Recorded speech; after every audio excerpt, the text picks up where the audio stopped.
হ্যাঁ, আমি আজকে একটা ডিউ লেটার মাননীয় মুখ্যমন্ত্রীর কাছে লিখেছি। সেটা হলো, প্রথমত, গত 17 তারিখে চানমারিতে যে মর্মন্তুদ ঘটনাটা ঘটেছে, দুটো বাচ্চা একটা চৌবাচ্চায় পড়ে গিয়ে বা অন্য কোনো কারণে তাদের অকাল মৃত্যু হয়েছে, তাকে ধন্যবাদ জানিয়ে তিনি তার ব্যস্ততম সময়ের মধ্যেও জেরানিয়াতে দৌড়ে গিয়ে সেখানে আরেকজন মন্ত্রী মাননীয় সুশান্ত চৌধুরী, তার সাথে গিয়ে সেই যে এই ভাগ্যবিড়ম্বিত যে দুই সন্তানের পিতা মাতা, তাকে প্রবোধ দিয়েছেন এবং তাৎক্ষণিকভাবে কিছু আর্থিক সাহায্য করেছেন। যদিও দুইটা সন্তানের যে এত বিশাল যে বিয়োগের পর যে কোনো অঙ্কের টাকা বা সেরকম সাহায্য, এটা সমুদ্রে এটা এটা এই মানে বালুকা মানে একটা কণা ফেলার মতো, সন্তানের বিনিময়ে কিছু হয় না। তারপরেও মাননীয় মুখ্যমন্ত্রী এরকম ক্ষেত্রেতে যাওয়া এবং তাৎক্ষণিকভাবে সাহায্য করা সেই পরিবারকে, এই যে শখ হলো, ধীরে ধীরে সেখান থেকে ফিরে আসতে সাহায্য করবে, এটা খুবই এটা কি বলে উজ্জ্বল উদাহরণ। আমি সেই ঘটনাটা উল্লেখ করে সেখানে আরও বলেছি, পরদিন 18 তারিখে সেখানে গেছি, সেখানকার পাবলিকদের যে মধ্যে এটা নানা ধরনের সন্দেহ কাজ করছে। যদিও ব্যক্তিগতভাবে আমার মনে হয়েছে জলে ডুবেই মারা গেছে, তারপর যাতে সন্দেহ সেরকম না থাকে, কারণ ওই শিশুদের বাড়িও সেখানে, প্রতিবেশীরা সেরকম মনে করছে। একটা এক্সপার্ট টিম গঠন করে এই তদন্ত হওয়া উচিত, পরিষ্কার করা যে না, এটা আসল ঘটনাটা কি। আমি তার রেশ ধরে আরও দুটো ঘটনা কথা মাননীয় মুখ্যমন্ত্রীর নজরে এনেছি। হয়তোবা এটা প্রথমটা, আমি দ্বিতীয়টার কথা বলছি না। মাননীয় মুখ্যমন্ত্রীর হয়তো নজর এড়িয়েছে এটা, যে কোনো কারণেই হোক। গত বছর জুন মাসে একটা এডিসি এলাকার রামসুন্দর পাড়া না রামশঙ্কর পাড়া, এই মোহনপুর এডিসি ভিলেজ এলাকার, এই মোহনপুর সাব ডিভিশন এলাকা, সেখানকার বাচ্চারা একটা যে তাদের স্কুলে একটা অনুষ্ঠানে এসেছিল, সেখান থেকে দলে বলে তারা ফিরছিল।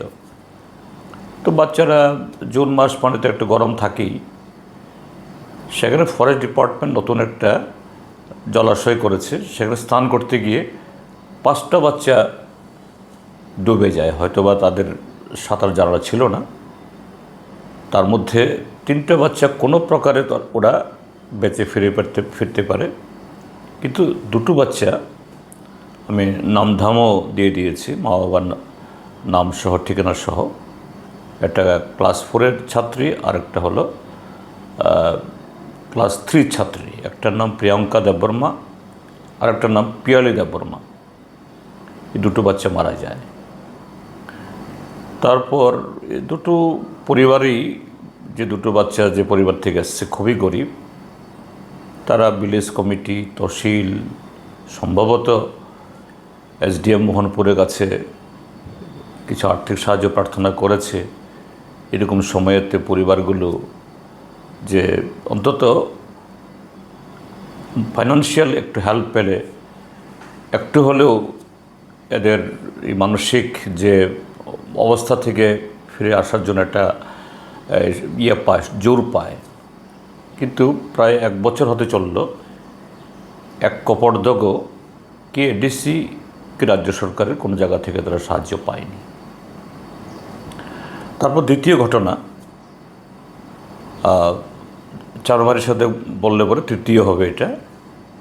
গত 20 তারিখে সাবরুমের কালাডাপাতে যেটা ঘটল, মনোবাজার থানার অধীন একটা 9 বছরের ফুটফুটে বাচ্চা, এটাও মেয়ে, তার অস্বাভাবিক মৃত্যু হয়েছে। যদিও আজকে পত্রিকায় দেখছি তার বড় ভাইকে নাকি পুলিশ গ্রেপ্তার করেছে এবং তার অসংলগ্ন কথাবার্তায় এরকম কিছু ঘটনা ধরা পড়েছে। যাই হোক, তদন্তে সঠিক তথ্য বেরিয়ে আসবে আশা করি। তো আমি চিফ মিনিস্টারকে লিখেছি যে এই আসল ঘটনা উদ্ঘাটন করা একটা দিক, দোষীকে যদি সেরকম অপরাধী কেউ দোষীকেও সাব্যস্ত হয় তাদের শাস্তি দেওয়া, কিন্তু এই বাকি দুটি ঘটনায় যে মোহনপুর মহকুমার যে ঘটনা 1 বছরে ঘটে গেছে, এই দুটো পরিবারকেও এই চানমারি ঘটনায় যেরকমভাবে আর্থিক সাহায্য করা হয়েছে সেরকম আর্থিক সাহায্য করতে পারলে খুব ভালো হবে। এবং দক্ষিণ ত্রিপুরার এই কালাডাপার ক্ষেত্রেতেও মুখ্যমন্ত্রী যেন মানবিক দৃষ্টিকোণ থেকে এটা দেখেন, সেটাই ছিল আমার ডিউ লেটারের বিষয়বস্তু। এমনিতেই আমি চিঠি পাঠিয়ে দিয়েছি আজকে সকালবেলা এবং মিডিয়াকে আমি দিয়েছি, এর ভিতরে অন্য কোনো কিছু নেই। এতে আমাদের রাজ্যের এই শিশুদের রক্ষণাবেক্ষণে যেমন এই অভিভাবক কুলের, সমাজের আরেকটু দায়ী বাড়বে এবং এই পরিবারগুলো তারা যদি আর্থিক সহযোগিতা পায়, এই যে শক থেকে, মানসিক যে আঘাত থেকে এই উঠে দাঁড়াতে তারা শক্তি পাবে।